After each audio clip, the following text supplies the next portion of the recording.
My God, is the Barbenheimer phenomenon real? Let me tell you, me and my girlfriend, we were going to see this movie. We went into the movie theaters, went all, nice and innocent to the ticket office. We were like, hey, we would like 2 tickets to the Barbie movie. And in the background, literally, we could just hear.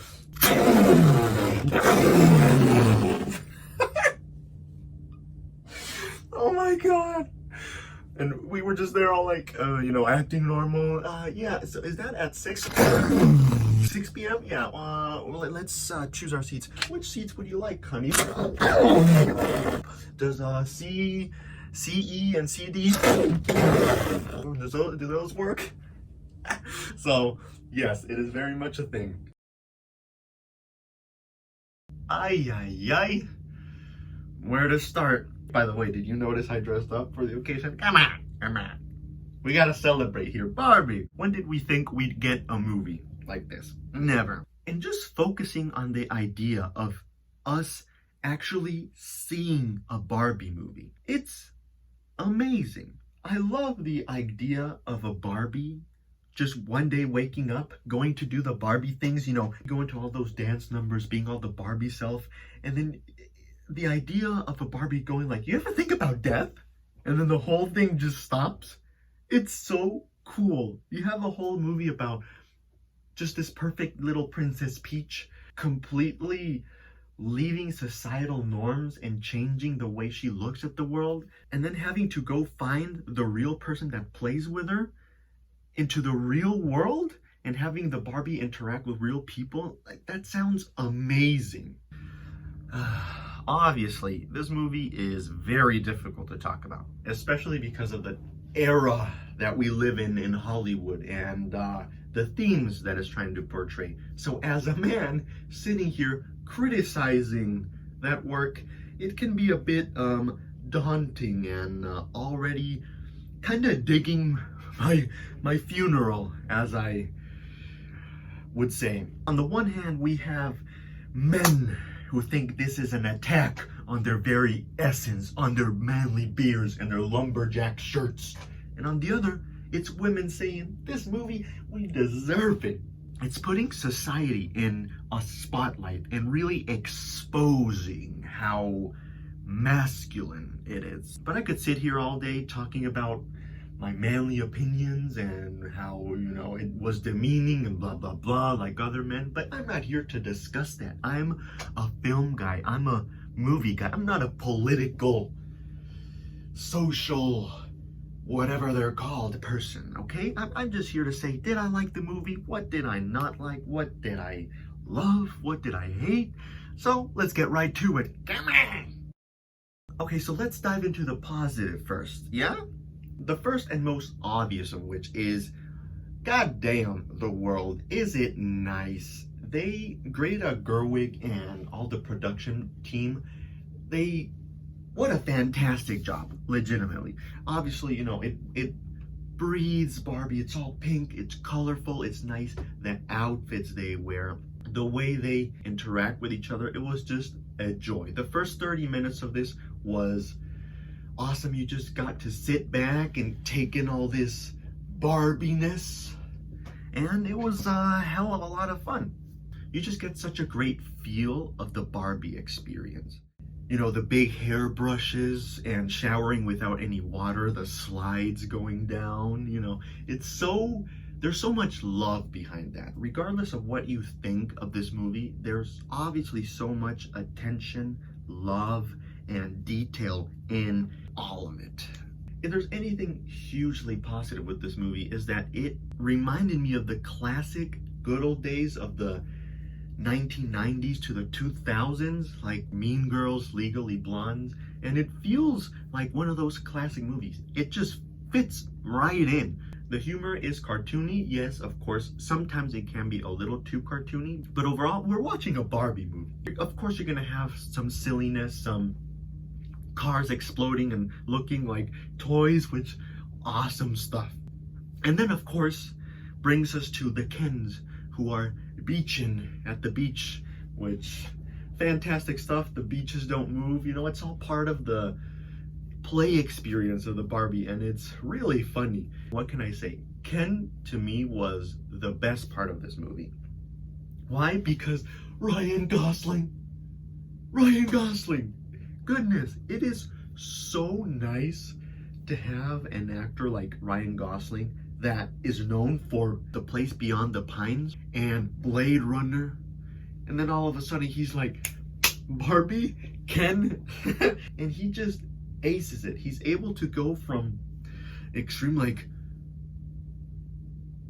melancholy and thinkingness to like being Ken, you know?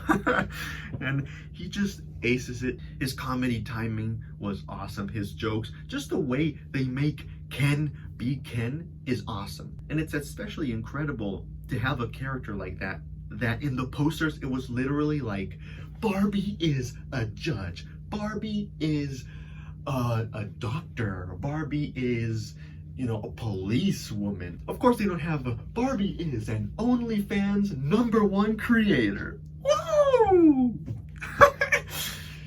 It's very impressive to have a character that in the poster is advertised as just Ken, and for an actor and a director to craft such a personality. It's such a simple, you know, cliche character. And this of course goes for Barbie, which, you know, is supposed to be all but Margot Robbie, as usual, do I have to mention her acting skills? God damn, she can go from this to this to Margot Robbie.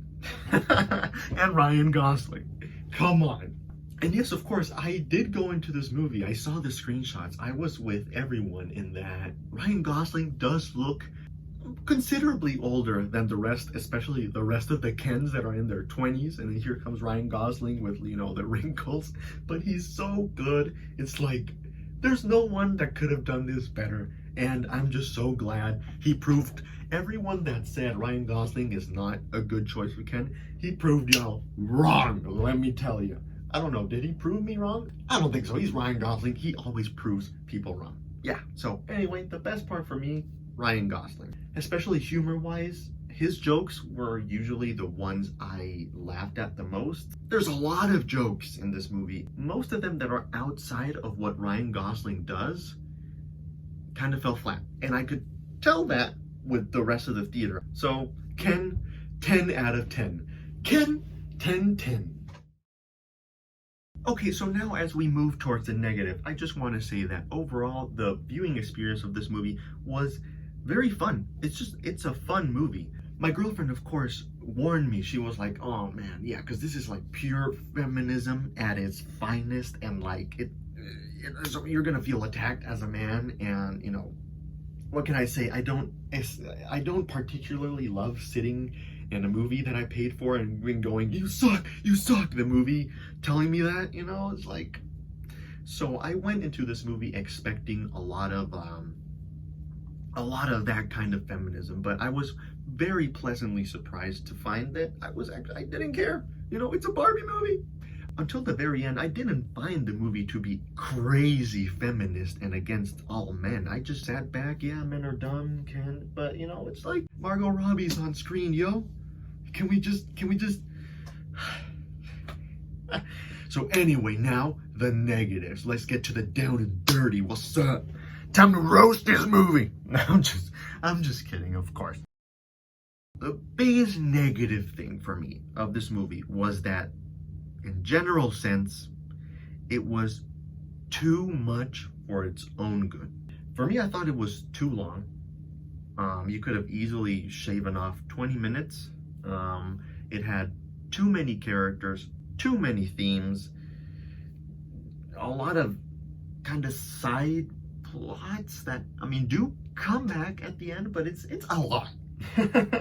I think Greta Gerwig and the writers really struggled trying to balance the message in all of this. In particular, it has too many themes, which of course are the heart and soul of a movie. First, it's about the Barbie finding herself. Then it's about Ken also finding himself because he's Ken and is Ken, and well, this paper has about as much as personality as Ken in the beginning of the movie. Yeah, and then it's the ride out into the world and confronting the real society. Then there's the theme of corporate America and how it overtakes with big businessmen and the world is ruled by white businessmen. And then there's a family theme of trying to reconnect with your daughter in a world that is very difficult and dark and men exist. Then there's a theme of child innocence kind of fading as you grow up and negative thoughts overclouding all of this. And then there's side themes for characters like Alan who feel like they don't have a place in the world. So it's like finding happiness in a placeless world. So yeah, quite a lot. And even more so, the movie has way too many characters. In the second act, it kind of throws a lot of different factions into the battle. More specifically, Will Ferrell and the corporate America arc. And then there's the America Ferrera and the child Gomorrah family dynamic. And that's kind of where the movie altered for me. Especially with those two characters, I didn't quite believe their relationship. Especially with the girl, because she starts this movie like being the classic tween, like, you know, against society, corporate world, you know, against anything ever, and just being so mean to my Margot Robbie, just leave her alone. So she's very broody, she's very all like, oh, I hate my mom, and the movie tries to show the difficulties of the mom relationship with the girl, and then 10 minutes later, they're holding hands, running away into the sunset. Obviously, that's an exaggeration, but I did think that their relationship goes from one stage to the next really quickly. Then we have, of course, the America Ferrera character, which really at the end point of the movie, when it's revealed that she's the real player and that the moody swings of Barbie are all because of her, and it's not the daughter. But even though you kind of saw in the flashbacks there was always a second person there, so I was always like, it's not gonna be the daughter. And then you get to America Ferrera and she's drawing the Barbie with like evil outfits, so it's like, it's her, it's clearly not the daughter. And then the movie's like, big reveal, nah, saw it a mile away. No, that didn't work. But one of the biggest faults I found with her character is that she's one of the most important pieces in the puzzle. In fact, I think she's the last piece that kind of makes the whole thing shine.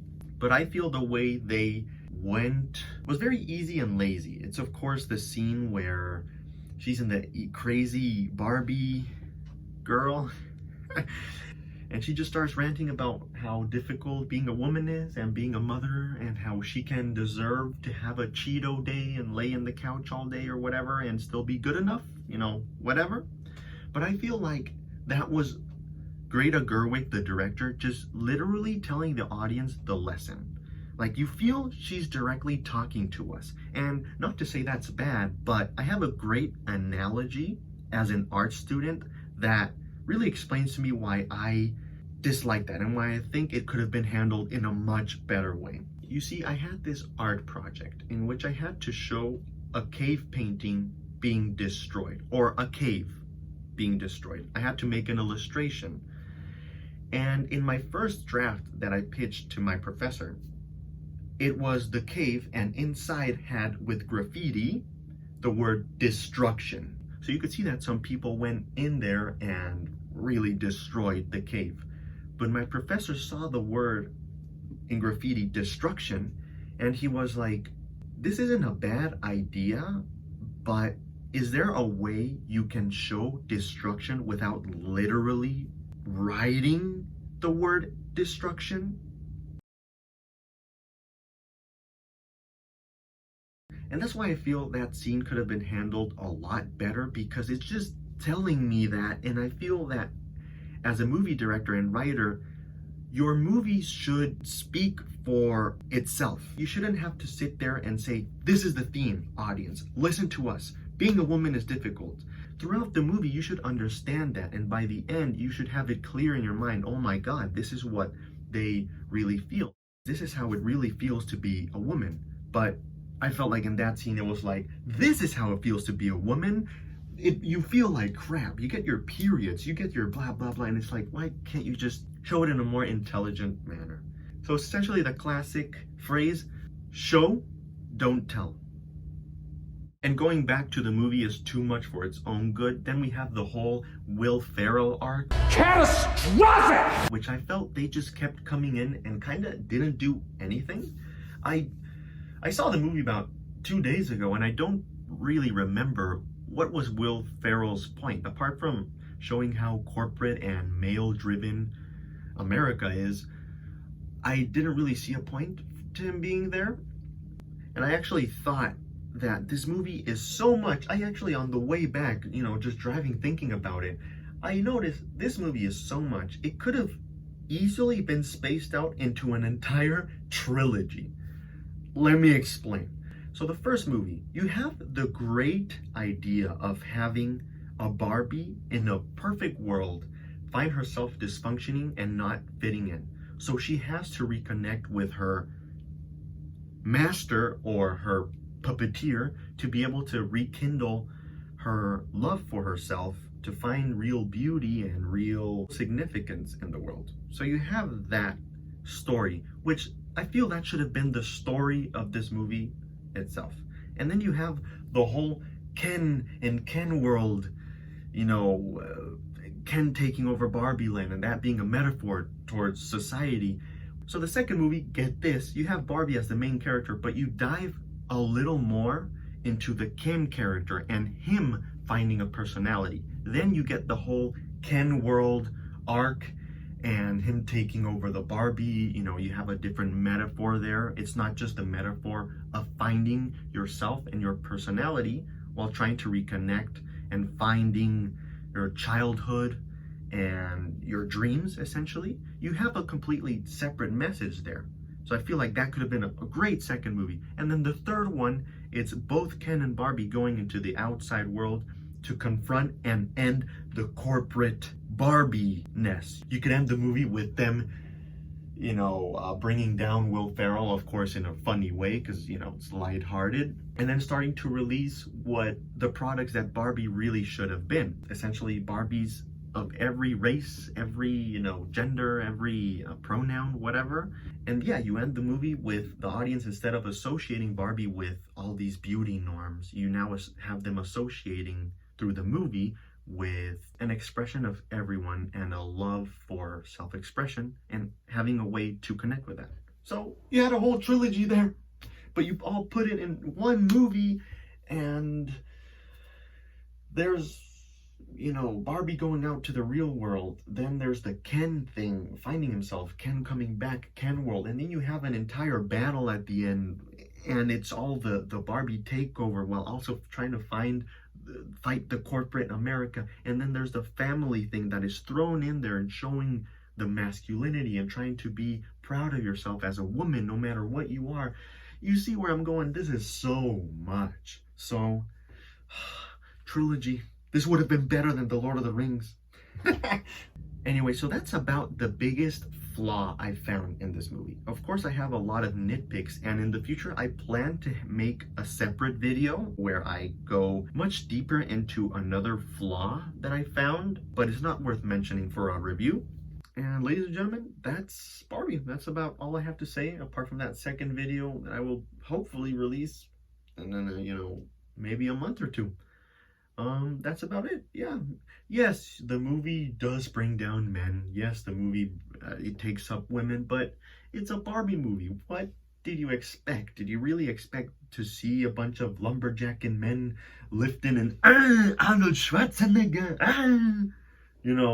Of course not. Who cares if women get, one movie in their roster where it's a clear message that they're better than men, Come on. Just let's move on. Yeah, we got plenty of Predator and Terminator movies and Arnold Schwarzenegger destroying everything. Can't the women just get a little, hey Barbie? So, for the rating, what does Kaezar think of Barbie movie? 8 out of 10 is a good time. Go watch it. We have a movie that is truly a classic, and it's going to be a movie that we reflect on for many years to come. It's creating waves around the world. Everyone's talking about it.